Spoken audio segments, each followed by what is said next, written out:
రిటికా మరొక వార్త చూద్దాం. ఆ తండ్రి కూతురుని అల్లారు ముద్దుగా పెంచుకున్నాడు. లక్షలు కట్నంగా పోసి ఓ ఇంటికి కోడలిగా పంపించాడు. కానీ అక్కడ కూతురికి అత్తింటి కష్టాలు తప్పలేదు. ఆ బాధలు తట్టుకోలేక ఆ బిడ్డ తిరిగి తండ్రి చెంతకే వచ్చేసింది. ఆమె భవిష్యత్తుని తలుచుకొని తండ్రి తల్లడిల్లిపోయాడు. ఆ బాధలో అనూహ్య నిర్ణయం తీసుకున్నాడు. అసలు విశాఖ జిల్లా టీ నగరం పాలెంలో ఏం జరిగింది? నెల్లూరు జిల్లా తూర్పు దూబగుంటకు చెందిన బుట్టా శ్రీనివాసులు 30 ఏళ్ల కిందట విశాఖపట్నం జిల్లా టీ నగరపాలెంకు వలస వచ్చాడు. కుమార్తె యమునను సంజీవ్ వలసకు చెందిన అక్రమాని చంద్రశేఖర్కిచ్చి 4 ఏళ్ల కిందట వివాహం చేశారు. వారికి ఒక కుమారుడు. ఇటీవల కుమార్తె అల్లుడి మధ్య వివాదం ఏర్పడింది. భర్త, అత్త, బావ వేధిస్తున్నారని విశాఖలోని మహిళా పోలీస్ స్టేషన్లో యమున ఫిర్యాదు చేయడంతో కేసు నమోదైంది. అత్తింట్లో కుమార్తె బాధలను చూడలేక తండ్రి శ్రీనివాసులు యమునను ఇంటికి తీసుకొచ్చాడు. ఆ తర్వాత అల్లుడు వచ్చి దుర్భాషలాడి యమున దగ్గర నుంచి కుమారుణ్ణి తీసుకువెళ్లాడు. బిడ్డను తనకు అప్పగించాలని భీమిలి పోలీస్ స్టేషన్లో యమున ఫిర్యాదు చేసినా ఫలితం లేకుండా పోయింది. రాజీ చేసుకోవాలని సూచించారు పోలీసులు. ఈ క్రమంలోనే కుమార్తె పడుతున్న బాధను చూడలేకపోయాడు తండ్రి. ఒకసారి యమున ఆత్మహత్యకు కూడా యత్నించింది. నీకేం కాదు, నేనున్నానని ధైర్యం చెప్పి కూతురును కాపాడుకున్నాడు తండ్రి. ఈ సంవత్సరం జనవరి 1 మా ఇంట్లో ఆగడలు తట్టుకోలేక సూసైడ్ అటెంప్ట్ చేశాను సార్. ఆ తర్వాత కూడా మా నాన్నగారు కేసు పెట్టలేదు సార్.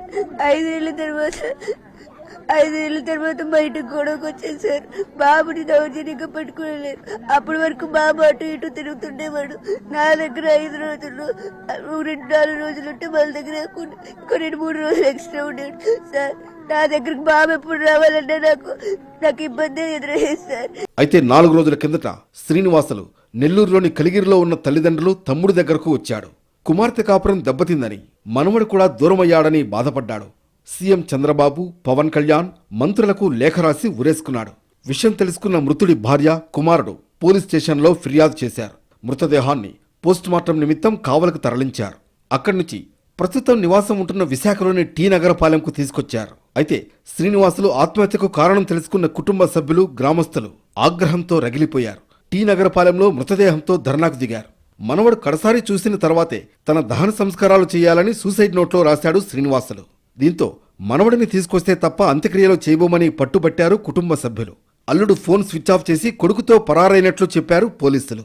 ఆచూకీ తెలిసిన వెంటనే తీసుకొస్తామన్నారు. చివరకు గ్రామ పెద్దలు, పోలీసులు మాట్లాడుకుని ఒక ఒప్పందానికి వచ్చారు. 4 రోజుల్లోగా మనవడిని తీసుకురావాలని కండిషన్ పెట్టారు. పోలీసులు ఒప్పుకోవడంతో మృతదేహాన్ని అంత్యక్రియలకు తరలించారు. మొత్తానికి కూతురు కాపురం నిలబెట్టలేకపోయారనే మనస్తాపంతో తండ్రి తనువు చాలించాడు.